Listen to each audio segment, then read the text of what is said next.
2022 में किसका होगा पहाड़?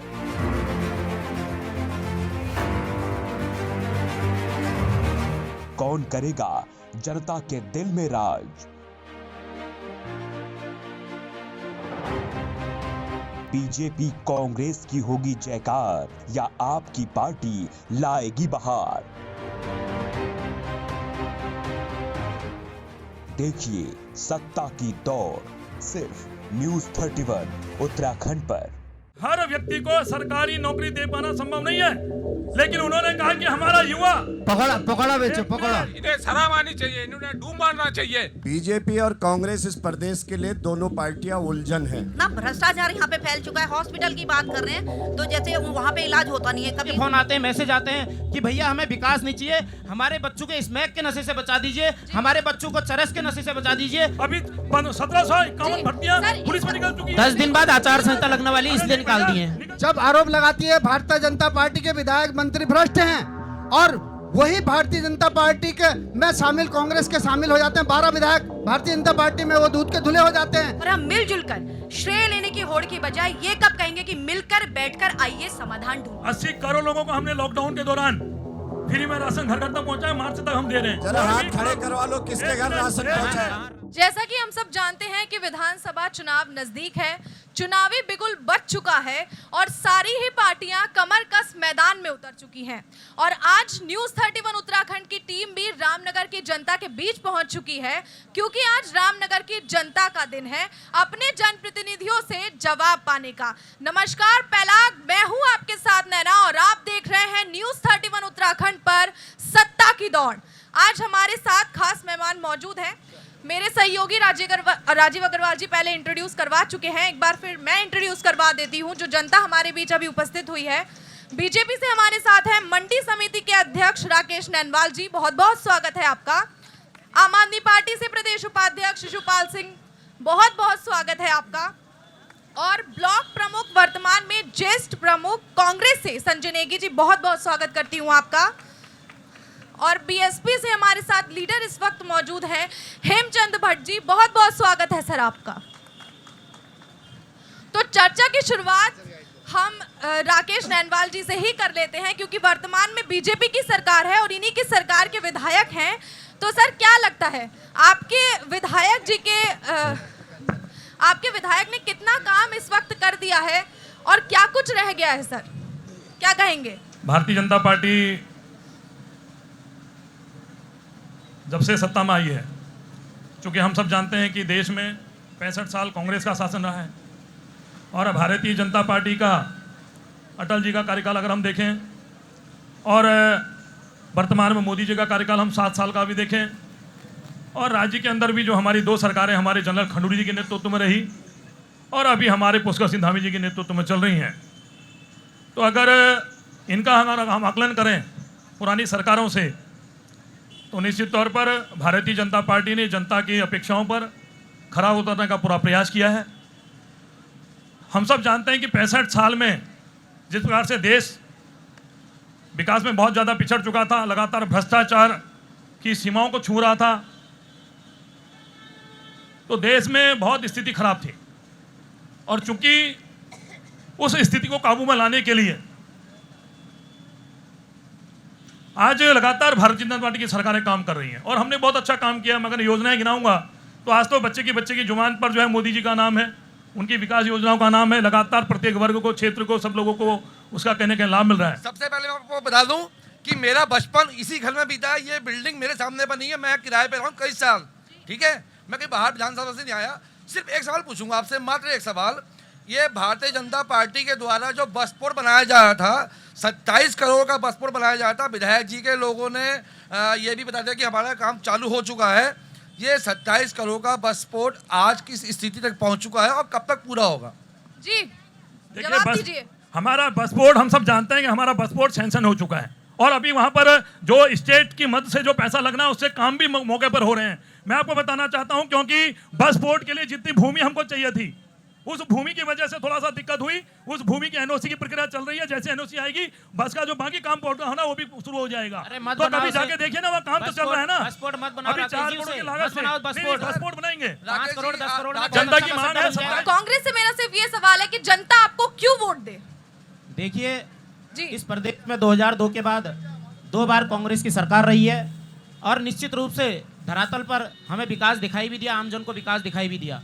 आपने देखा होगा मालधन का डिग्री कॉलेज जो है कांग्रेस की देन है। मालधन का जो पुल है वो पुल जिसमें जनता तैर कर जो है रामनगर की तरफ आती, जब बरसात हो जाती थी तो उन लोगों को 4-4 5-5 दिन तक जो है रामनगर की तरफ नहीं आ पाते थे, वो पुल जो है कांग्रेस की देन है। आपने देखा होगा सांवलदे का पुल कांग्रेस की देन है। आपने देखा होगा दापता का पुल कांग्रेस की देन है। जी ये सारी चीजें कांग्रेस की देन है। और आज आप देख रहे होंगे, इन्होंने अभी रोड की बात की भाई राकेश ननवाल जी ने, आपने देखा होगा, मैं इनसे कह रहा हूं डिबेट के बाद, आप सुबह भी ये मालधन थे, आप कैसे मालधन था? आपने अपनी गाड़ी तो वहां खड़ी कर दी जहां पर गड्ढे हुए थे। आप उस रोड को देख लीजिए, वहां खनन का बोलवाला है, कोई बोलने वाला नहीं है।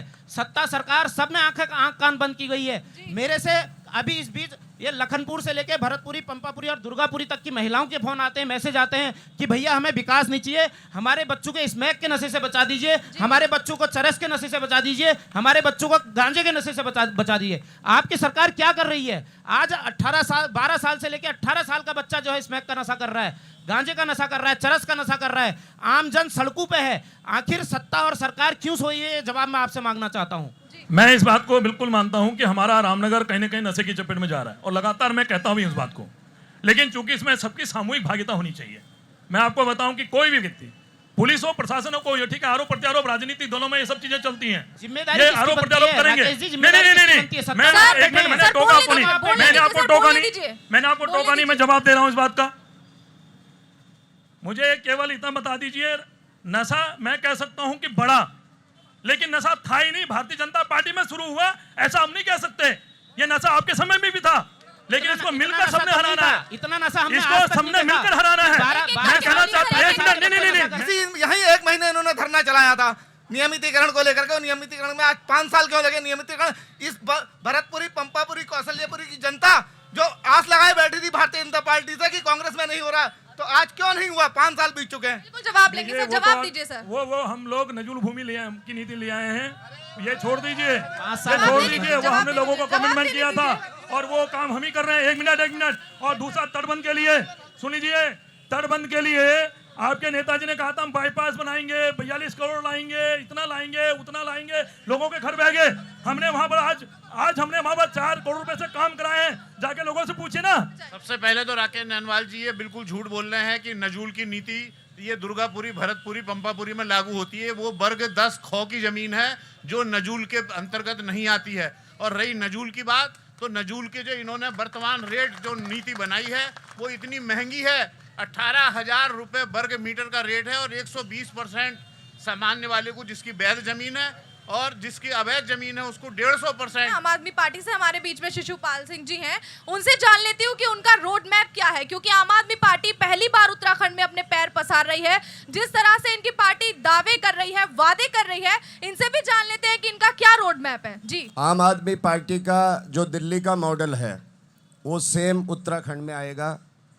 अच्छी शिक्षा, अच्छा स्वास्थ्य, पलायन रोकना, रोजगार देना और महिलाओं को बस में सफ़र फ्री करना, ये तमाम दिल्ली में काम हो रहे हैं।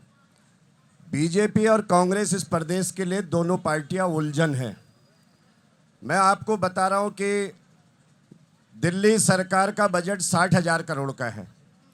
दिल्ली सरकार सब चीज़ सब्सिडी और फ्री देती है, 900 करोड़ रुपए प्रॉफिट में है।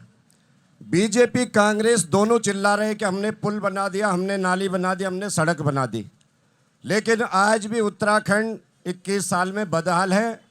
इतना विकास करने के बाद और सिर्फ मंत्री, मुख्यमंत्री और विधायकों को सब्सिडी मिलती है, बिजली फ्री, पानी फ्री, घर रहने का फ्री।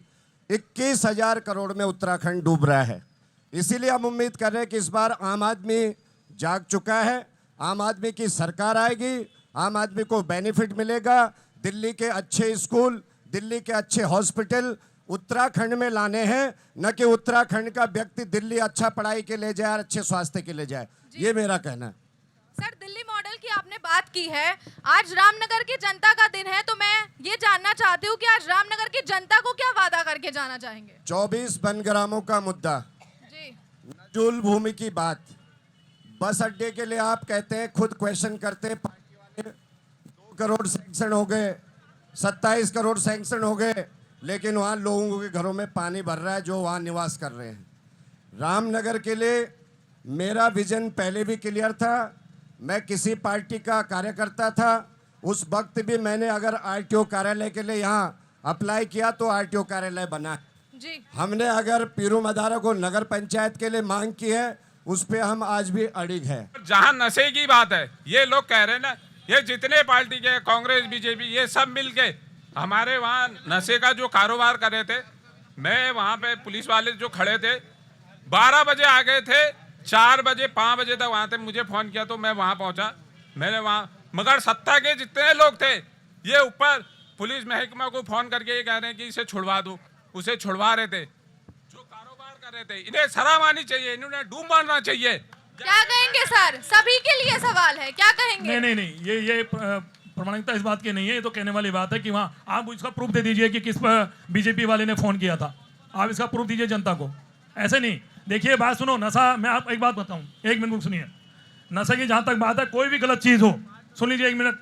मैं खुद बीड़ी, सिगरेट, पान, गुटखा, मसाला सब चीज़ों से दूर रहता हूँ, ठीक है? नहीं है, कितने जनप्रतिनिधि रहते हैं वो अलग विषय है, सारे दल के लोग कितने रहते हैं वो सबको सब पता है।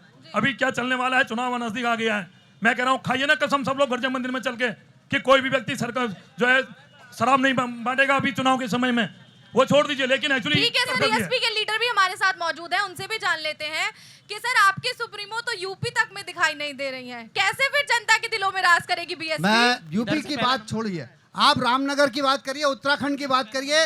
उत्तराखंड के अंदर जब बहन मायावती सत्ता में थी, 5 जिले बनाने का काम बहन मायावती ने किया था। अच्छा। 9 तहसील बनाने का काम बहन मायावती ने किया था। और तहसील के अलावा तहसील ब्लॉक 12 ब्लॉक बहन मायावती ने बनाए। 5 जिलों से बनाने के जो 250 किलोमीटर दूर से यहाँ अल्मोड़ा आता था, वो चंपावत और चमोली और रुद्रप्रयाग, उत्तरकाशी, बागेश्वर, जिनको नजदीक पड़ा, उनके दिलों से पूछिए। उधम सिंह नगर जिला बनाया, आज कितना विकास वहाँ का हुआ है। उत्तराखंड के अंदर कांग्रेस जब आरोप लगाती है भारतीय जनता पार्टी के विधायक मंत्री भ्रष्ट हैं, और वही भारतीय जनता पार्टी के में शामिल कांग्रेस के शामिल हो जाते हैं, 12 विधायक भारतीय जनता पार्टी में वो दूध के धुले हो जाते हैं, और वही आज फिर कांग्रेस में आ गए, वो फिर दूध के धुले हो गए। रामनगर में टूरिज्म के मामले में इन्होंने कुछ नहीं किया। रामनगर को जो टूरिज्म का हब सेंटर बनाना चाहिए, सबसे ज़्यादा रेवेन्यू उत्तराखंड में जाती है। यहाँ के जितने भी यहाँ पे हमारे गाइड हैं, गाइडों को पेंशन मिलनी चाहिए। हम लोग यहाँ बहुत बड़ी बड़ी बातें कर रहे हैं। मैं एक छोटी सी समाज सेवी हूँ, याचिका लगानी पड़ती है मुझे इस प्रदेश में। यहाँ बहुत बड़ी बड़ी बातें हो रही हैं, ये होगा वो होगा। मैं रामनगर की सच्चाई सिर्फ नेता ही नहीं, मैं जनता से भी पूछना चाहती हूँ। आज हमारी सच्चाई रामनगर में ये है कि अगर एक छोटा सा बच्चा प्रतिकूल तरीके से पैदा हो जाए तो उसके लिए एक इंक्यूबेटर नहीं है, गरीब महिला का या सिजेरियन करने की व्यवस्था नहीं है। क्या हम यहाँ पर सिर्फ गुटबाजी है? मैं देख रही हूँ भारतीय जनता पार्टी के लोग अपने नारे लगा रहे हैं, कांग्रेस के लोग अपने नारे लगा रहे हैं। मेरा यहाँ पर जो मकसद है वो द्वेष पैदा करना नहीं है। क्या हम मिलजुल कर रामनगर के बारे में नहीं सोच सकते? कुर्सी के सामने सवाल नहीं, रामनगर के सामने ये सवाल होना चाहिए कि मुद्दों का वोट बैंक कब बनेगा, और हम मिलजुल कर श्रेय लेने की होड़ की बजाय ये कब कहेंगे कि मिलकर बैठकर आइए समाधान ढूंढते हैं। आपको मैं बता दूं, जी, भारतीय जनता पार्टी को अभी केंद्र में 7 साल हुए, और राज्य में हमको पहले खंडूरी जी के, जनरल खंडूरी जी के समय में हम लोग 5 साल रहे। हम उत्तराखंड की स्वास्थ्य सेवाओं को ठीक करने के लिए 108 जैसी योजना हम लेके आए जी। और यहाँ एक एक व्यक्ति बैठे हुए हैं। अगर आप ये 1 मिनट, अरे भैया क्या बातें करो, बच्चों जैसी बातें करो यार। 108 कांग्रेस लेके आए क्या? वर्तमान में संयुक्त चिकित्सालय की हालत क्या है, उसे पीपीपी मोड पर दे दिया गया है, और आज उसकी स्थिति क्या है? आज महिला का फोन मेरे पास आता है, हॉस्पिटल में दवाइयां भी नहीं है। अरे सुनिए यार, ये गलत कह रहे हो आप। हॉस्पिटल में दवाएं क्यों नहीं है? सिटी स्कैन नहीं हो रहा है, सिटी स्कैन नहीं हो रहा है, जेनेरिक सेंटर खोला हुआ है, अल्ट्रासाउंड नहीं हो रहा है, गर्भवती महिलाओं का अल्ट्रासाउंड नहीं हो रहा है। चाहे हमारा ब्लॉक है, तहसील है, तहसील में आप देखिए कि इतना भ्रष्टाचार है कि कोई भी किसी की सिफारिश लिए बगैर एक आम आदमी चला जाता है तो कोई काम नहीं होता है। थाने में आप चले जाइए, कोई गरीब अपनी सुनवाई करने के लिए जाता है, लेकिन किसी की सुनवाई नहीं होती। फिर हम लोगों को फ़ोन आते कि आप फ़ोन कर दीजिए। तो ये मतलब इतना भ्रष्टाचार यहाँ पे फैल चुका है। हॉस्पिटल की बात कर रहे हैं तो जैसे वहाँ पे इलाज होता नहीं है, कभी वो भाई ने सही बोला कि कभी इस रूम में जाना है, कभी उस रूम में जाना है, जबकि वो सरकारी हॉस्पिटल भी कांग्रेस की देन है। बात ये नहीं कि मैं कांग्रेस की हूँ, लेकिन देन है, लेकिन वो सरकारी था, प्राइवेटीकरण जवाब ले लेते। जब उन्होंने पीपी मोड में दे दिया तो सारे डॉक्टर प्राइवेट आ गए जो कि इलाज नहीं कर, जबकि पहले गवर्नमेंट के। अरे भैया पीपीपी मोड में इसीलिए लेके आई सरकार कि हम स्वास्थ्य सेवाएं और अच्छी कर सकें। सर मैं पूछ रही हूँ, मैंने कांग्रेस से सवाल किया है, मैम ने कहा कि उनकी देर है, तो पहले से ही क्या इतनी बिगड़ती आ रही है, आज तक सुधार ही नहीं हुआ है? बीजेपी से भी मैं पूछूंगी, पहले आप बता दीजिए। जब से मैं इस हॉस्पिटल को देख रहा हूँ हाँ। और आज की इसकी हालत देख रहा हूँ, अभी लगभग 1.5 साल पहले इसको पीपीपी मोड पे दे दिया गया है और लगभग 1 करोड़ 20 लाख रुपए जो है सरकार इसको वहन कर रही है। पीपीपी मोड के जो संस्था के आदमी हैं, जो ठेकेदार हैं, उनको वहन कर रही है। और एक सुखबुगाहट जब हमें लगी कि रामनगर का सरकारी अस्पताल पीपीपी मोड पे दिया जा रहा है, और हमारे भाई राकेश नैनवाली उस समय बड़े गुणगान कर रहे थे कि रामनगर का हॉस्पिटल हाईटेक होने जा रहा है, यहाँ पे बड़े बड़े डॉक्टर आएंगे, यहाँ पे बड़े बड़े ऑपरेशन होंगे। लेकिन 6 महीने के बाद जनता त्राही त्राही मांग करने लगी और आए दिन आपने देखा होगा, आज 1.5 साल हो गया, 1.5 साल में न जाने कितने धरना प्रदर्शन इस हॉस्पिटल के बाहर हो चुके हैं कि इसे पीपीपी मोड से हटाया जाए। मैं आपसे कहना चाहता हूँ, आज वहाँ पर अल्ट्रासाउंड नहीं हो रहा है, आज वहाँ पे सिटी स्कैन नहीं हो रहा है, आज वहाँ पे खून की जांच नहीं हो रही, आज ब्लड बैंक नहीं चल पा रहा है। उत्तराखंड परिपूर्ण राज्य है, केंद्र से 25,000 करोड़ का अंशदान मिलता है, और अगर कुंभ आ गया, भगवान न करे आपदा आ गई, तो अलग से बजट केंद्र देती है। उत्तराखंड सक्षम है। बात टैक्स की नहीं है, बात है भ्रष्टाचार रोकने की। अगर 20% अधिकारी और नेता भ्रष्टाचार खाना बंद कर दे तो जनता को फायदा मिलेगा। ये कोई राजनीतिक बात नहीं, बल्कि ये सोचने और समझने की बात है। जी सर अगला सवाल ले लेती हूँ। जी सर, क्या कहना चाहेंगे? मैम, मैं पहले तो किसी राजनीतिक पार्टी से नहीं हूँ, क्योंकि आगे से बार बार ये कमेंट हो रहा है कि आप राजनीतिक दलों के लोगों को मत लो। मैं सभी जनता की तरफ से 2-3-4 बातें यहाँ पर बेसिक रूप से रखना चाहता हूँ। कुछ लोग जो अभी वर्तमान में सत्ताधारी पार्टी है, वो ये कहती है कि पिछले 70 साल में कोई काम नहीं हुआ, और ये कहते हैं कि हमने फ्री में कोविड का टीका दे दिया। इन्होंने कोई बहुत बड़ा काम नहीं किया है। एक रामनगर का पीपीपी मोड का हॉस्पिटल इनसे सरकारी में नहीं हो सकता, वहाँ पर एक सर्जन, एक डॉक्टर इनसे नहीं बैठाया जा सकता, और ये कहते हैं कि हमने पूरे हिंदुस्तान को फ्री में टीका दिया है। अब अभी कह रहे हैं कि कांग्रेस वाले की अब हमारी बारी है, अब सरकार वही हो जाएगी, लेकिन उसमें बहुत सारे लोग जो है फिर से दोबारा वहाँ से इधर आने वाले हैं। तो ये वाला चक्कर कब तक चलता रहेगा? बहुत सही सवाल। अब बहुजन की सरकार आएगी, इस बार चिंता मत करो। वो तो सर आने वाले समय में साफ हो जाएगा कि किसकी सरकार बनेगी। खाली मूली का भ्रम फैलाया जाता है कि आप टैक्स नहीं देते। यहाँ पे कुछ गरीब लोग भी होंगे जिन्हें ऐसा लगता होगा कि हम इनकम टैक्स नहीं देते, लेकिन मैं आपको बताऊं कि ये बीजेपी गवर्नमेंट जो जीएसटी एक्ट लेके आई है, इसमें अगर आप मरने के टाइम पे कफन भी खरीदते हैं तो उस पर भी ये टैक्स लेते हैं, कपड़े पे भी 5%, जो कांग्रेस की गवर्नमेंट में नहीं था। तो ये बात 12%, 5% अलग अलग इन्होंने टैक्स ले रखा है। रोटी, कपड़ा, मकान, सब चीज़ पे इन्होंने टैक्स लेना चालू कर दिया। तो फिर ये कैसे कह सकते हैं कि उत्तराखंड में टैक्स नहीं मिलता? जैसे कांग्रेस के मित्र बोलते हैं ना कि बेरोजगारी बेरोजगारी, ऐसा लगता है कि जैसे कांग्रेस के शासकाल के ज़माने में 100% लोगों को रोजगार मिला हुआ था। क्या बात है? लेकिन मैं आपको एक बात बताना चाहता हूं, प्रधानमंत्री जी ने एक बात कही, नरेंद्र मोदी जी ने, आप उनके विजन को समझिए कि हर व्यक्ति को सरकारी नौकरी दे पाना संभव नहीं है, लेकिन उन्होंने कहा कि हमारा युवा पकौड़ा बेचो, पकौड़ा बेचने के लिए। देखिए मैं भी बोलूंगा, ठीक है, फिर आप बोल थोड़ी पाओगे। हमने 24,000 भर्तियां लगातार हम लोग कर रहे हैं, अभी 1751 भर्तियां पुलिस में निकल चुकी है। 10 दिन बाद आचार संहिता लगने वाली, इसलिए निकाल दी है सर। जो है चुनाव में जाने वाले हो आप, 10 दिन बाद आचार संहिता लग जाएगी भाई साहब।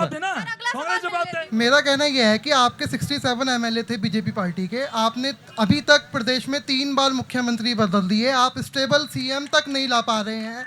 और दूसरी बात कि आप जो सेकंड सीएम यहाँ लेके आए, आपको अपने 67 एमएलएस पे भरोसा नहीं था, जो आप दिल्ली से एमपी को सीएम के रूप में यहाँ लेके आए। सेकंड क्वेश्चन मेरा ये है कि वेलफेयर स्टेट का कमिटमेंट था कि अगर हम टैक्स देंगे तो गवर्नमेंट हमको मूलभूत सारी सुविधाएं देंगी, लेकिन आप वेलफेयर स्टेट के कमिटमेंट को भूल के मूलभूत सुविधाओं के आगे गरीब अंधन योजना, गरीब किसान योजना, मतलब आप हमको एहसास करा रहे हो कि हम गरीब हैं। देश हमने मिलकर आजाद कराया, और आज जो गरीब की जो परिकल्पना है वो भारतीय जनता पार्टी की नहीं है, लेकिन गरीबों का उत्थान करने के लिए योजनाएं बनाई गई हुई हैं। और मैं आपको बताता हूं, 80 करोड़ लोगों को हमने लॉकडाउन के दौरान फ्री में राशन घर घर तक पहुंचाया, मार्च तक हम दे रहे हैं। एक बार सुनिए, नहीं ये भी वेलफेयर है, ये भी वेलफेयर है, ऐसा नहीं है। जरा कोई हाथ भी खड़े काम- करवा लो, किसके एक घर मिनट, राशन एक पहुंचा है? कहाँ रामनगर में 80 करोड़ मिनट। लोगों के कहाँ घर में पहुंच गया राशन? 80 करोड़ लोगों को हमने देश के अंदर राशन दिया मुफ्त में। अरे भैया सोसाइटी आपकी भी तो भाई, है, चेक कराइए ना आप लोग अरे चेक कराइए भैया, सबको मिल रहा है। 80,000 करोड़ छोड़िए, आपदा फंड भी हमने- आया होगा। आपदा फंड भी 80,000 करोड़ आया होगा भाई साहब। 80 करोड़ को अगर आपने अनाज दिया तो आपदा ये सब कांग्रेस को दिखाई देती है कि खाओ पियो मौज करो, भारतीय जनता पार्टी को नहीं। हमारी जवाबदेही जनता के प्रति है। वर्तमान में जो परिस्थितियां हैं उससे कोई अछूता नहीं है। सारी जनता हर चीज को जानती है कि आज हम लोग किस चरम पर बैठे हुए हैं। न तेल है, न मिट्टी तेल है, न खाने का तेल है, न सब्जी के लिए कोई हमारे पास ऐसी। देख लीजिए यहीं पर हमारे भाई लोग हैं, 60 रुपए से पहले ऊपर कोई सब्जी हमारे पास नहीं मिलती है और लोग नमक के साथ रोटी खा रहे हैं। मैं भाजपा के जो हमारे इसमें नैनवाल जी हैं उनसे सवाल करना चाहती हूँ कि यहाँ पर जो महंगाई चरम पर चली गई है, इसके लिए जनता क्या करेगी और कब तक रोती रहेगी, ये बताइए। अगर हमारे पास नरेंद्र मोदी जैसा नेतृत्व नहीं होता, आम जनता इस बात को जानती है, इवन कांग्रेस के लोग भी जानते हैं कि हमारा देश बर्बाद हो चुका होता आज तक। ठीक है कि नहीं है? हमने इस कोरोना के काल में हमारे मोदी जी ने, प्रधानमंत्री जी ने लोगों को परेशान नहीं होने दिया। कांग्रेस भाजपा पे आरोप लगा रही है और भाजपा कांग्रेस पे आरोप लगा रही है। हमारी जनता कभी कांग्रेस को देखती है, कभी भाजपा को देखती है, क्योंकि इन उत्तराखंड का जो 21 सालों से जो दमदार था, इन दोनों पार्टियों को दिया इन्होंने विश्वास सब लोगों ने। लेकिन आज यदि ये एक आदमी, कोई भी उत्तराखंड के अंदर जितने भ्रष्टाचार हुए हैं, क्या किसी को सजा मिली है अभी तक? ये विधायक जी आज यहाँ नहीं है, जवाब उनको देना चाहिए था। मैं ये पूछना चाहता हूँ, जब कांग्रेस की सरकार थी तो 18% कमीशन था पीडब्ल्यूडी में, 15% सिंचाई विभाग में, नगर पालिकाओं में 18%, आज वो 22% है, 25%, 20%। भाजपा की सरकार में भी भ्रष्टाचार था और कांग्रेस की सरकार में भ्रष्टाचार हुआ है। इसलिए सरकारों को बदलने की जरूरत है। वही कांग्रेस में है, वही भाजपा में। वो मायावती जी की सरकार में भी था भाई साहब, मायावती जी की सरकार में भी था और पूरे यूपी के अंदर क्या हालत थी वो पता है सबको। डर के काम वो छोड़ दीजिए, मायावती की ठीक है नहीं है? सरकार में गुंडे वो छोड़ दीजिए, भारतीय जनता पार्टी के शासनकाल में एक आरोप नहीं लगा सकते भ्रष्टाचार का। मैं ये कहना चाहता हूँ, रामनगर के अंदर अच्छा स्वास्थ्य, शिक्षा ये होनी चाहिए। एक और बहुत बड़ी बात है कि रामनगर को पहले जिला बनाओ आंदोलन हुआ था, जिससे रामनगर में विकास होता, और अभी हाई कोर्ट बेंच जिसकी जगह रामनगर में देखी गई है। मैं कहना चाहता हूं चारों लोगों से इसका जवाब दें कि उनके पास ऐसा कौन सा तरीका है कि यहाँ पर ये जिला भी बने और हाई कोर्ट भी यहाँ पर आए। ये सवाल है। 20 साल में एक भी जिला नहीं बना पाए है।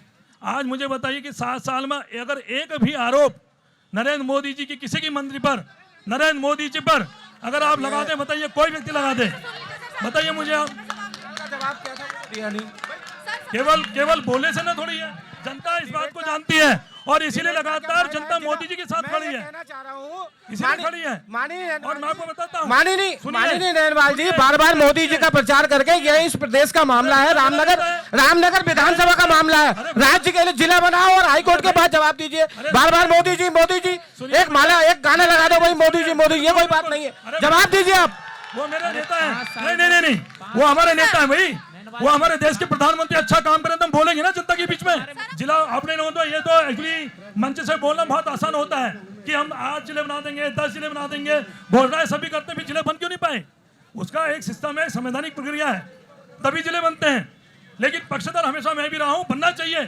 रामनगर को जिला बनाकर हमने कहा था, मैंने ये सुझाव दिया था अपनी सरकार को भी, निशंक जी को उस समय में, कि रामनगर को जिला बनाइए और अपना भौनखाल को या मरचुला को हमारा विकास खंड बनाइए, ताकि लोग यहाँ से कम से कम ऊपर जाएंगे, वहां भी डेवलपमेंट होगा।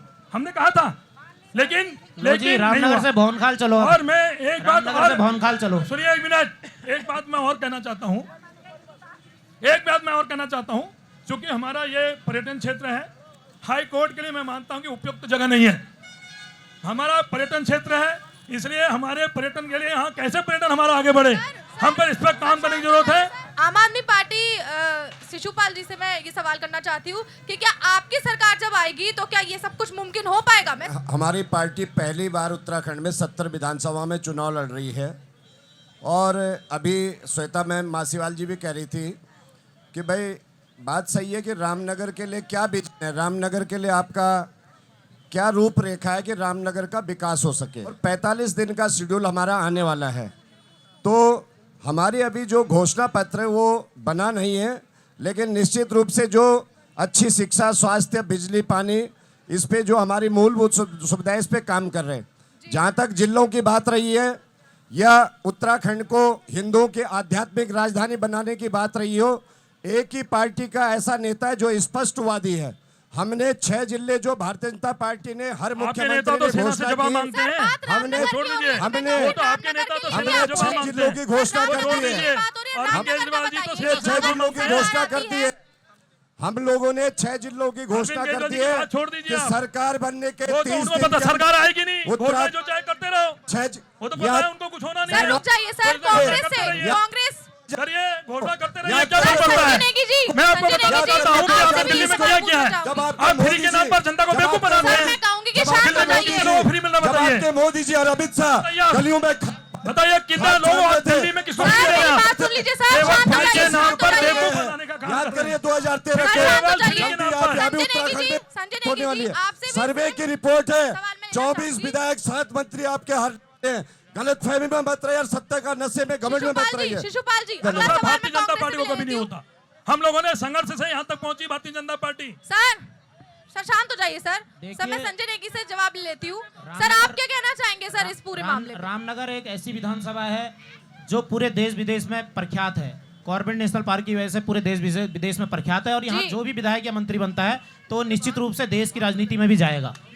तो ये पर्यटन का हब है। यहाँ पे कॉर्बेट नेशनल पार्क है, यहाँ पे रिसोर्ट्स हैं, यहाँ पे गाइड काम करते हैं, हमारे बेरोजगार भाई काम करते हैं। हम तो ये कह रहे हैं कि सबसे पहले पर्यटन को ही अच्छी जो है सुविधा दे दी जाए, पर्यटन के लिए पैसा लाया जाए। यहाँ पे पैराग्लाइडिंग की अपार संभावना है। यहाँ पे हमारे जो गाइड भाई हैं उनके लिए जो है और ज़्यादा भर्तियाँ खोली जाए और ज़्यादा जिप्सियाँ जो है चलवाए जाए और जो यहाँ का पर्यटन डाउन है उस पर्यटन को उठाने के लिए काम किया जाए। निश्चित रूप से हाईकोर्ट यहाँ बनना चाहिए।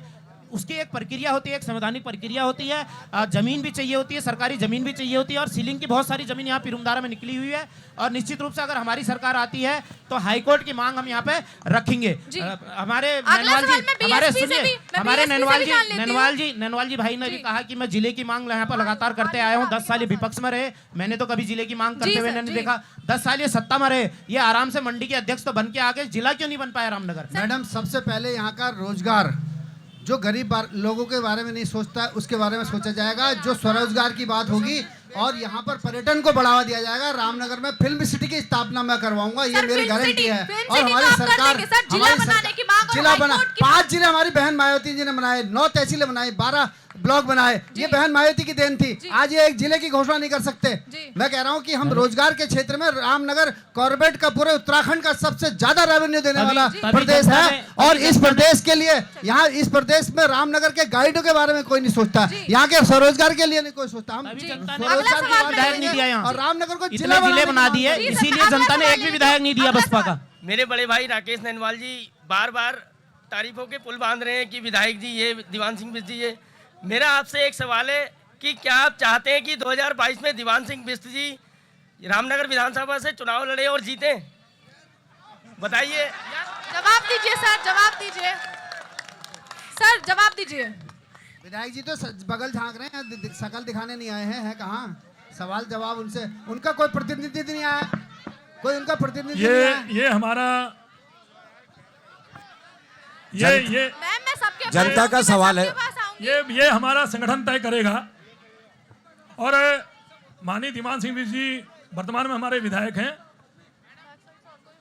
और संगठन जो निर्णय करेगा वो सभी को मान्य होता है। उस पर हम लोग काम करके निश्चित तौर पर जिताएंगे और भारतीय जनता पार्टी जीतेगी। मेरा कहने का मतलब यह है, इन 20 सालों के भीतर हमने उत्तराखंड इसलिए बनाया कि हमको और अधिक सुविधाएं मिले। हम यूपी से खुश नहीं थे और ये अस्पताल हमारा यूपी के दौर में बना हुआ था, इस पर बहुत तालियां मत पीटो।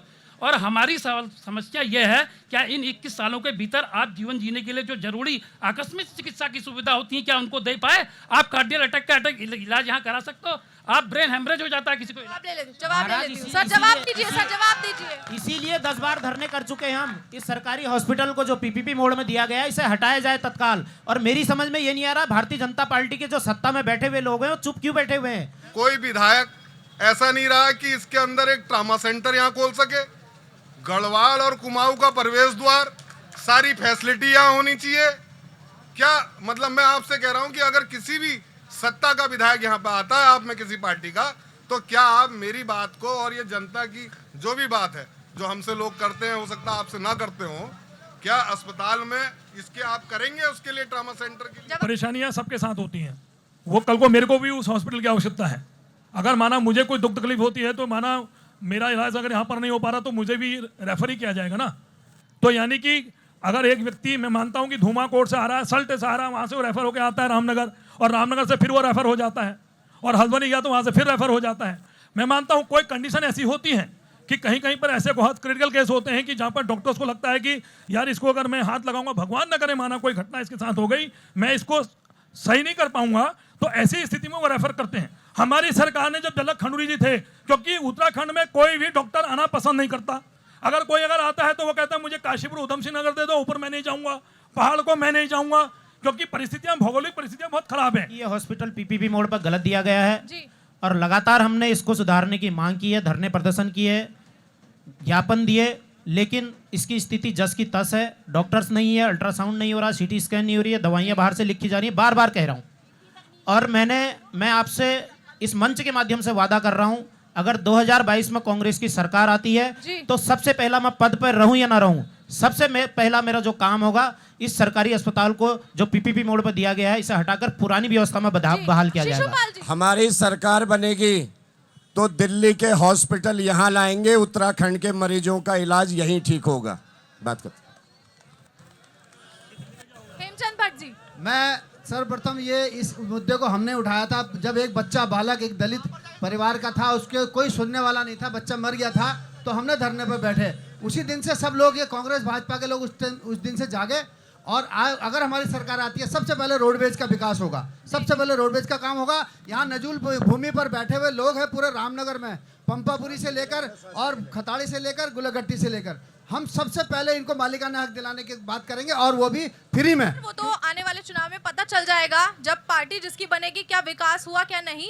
जिस तरह से आज हम आए उस समय भी आएंगे, और मैं उम्मीद यही करूंगी कि आप आरोप प्रत्यारोप ना करके जनता के हित में आप काम करें। हमारी कोशिश सिर्फ इतनी थी कि जनता अपने सवालों का जवाब पा सके। भीड़ बहुत है, इसीलिए अब मैं अपने खास प्रोग्राम की समाप्ति की घोषणा करती हूँ और सभी का धन्यवाद करती हूँ यहाँ आने के लिए। सवाल तो ले हमारी लीजिए जनता का भी कांग्रेस भाजपा से कि ये कमीशन बंद करेंगे नहीं जो पीडब्ल्यूडी सिंचाई विभाग में चल रहा है। सर क्लोजिंग का वक्त आ गया, सवाल मैं लूंगी। तो बहुत बहुत शुक्रिया आप सभी का यहाँ आने के लिए, और साथ ही जनप्रतिनिधियों का बहुत बहुत शुक्रिया आज हमारे खास प्रोग्राम में आने के लिए। बहुत बहुत धन्यवाद। 2022 में किसका होगा पहाड़?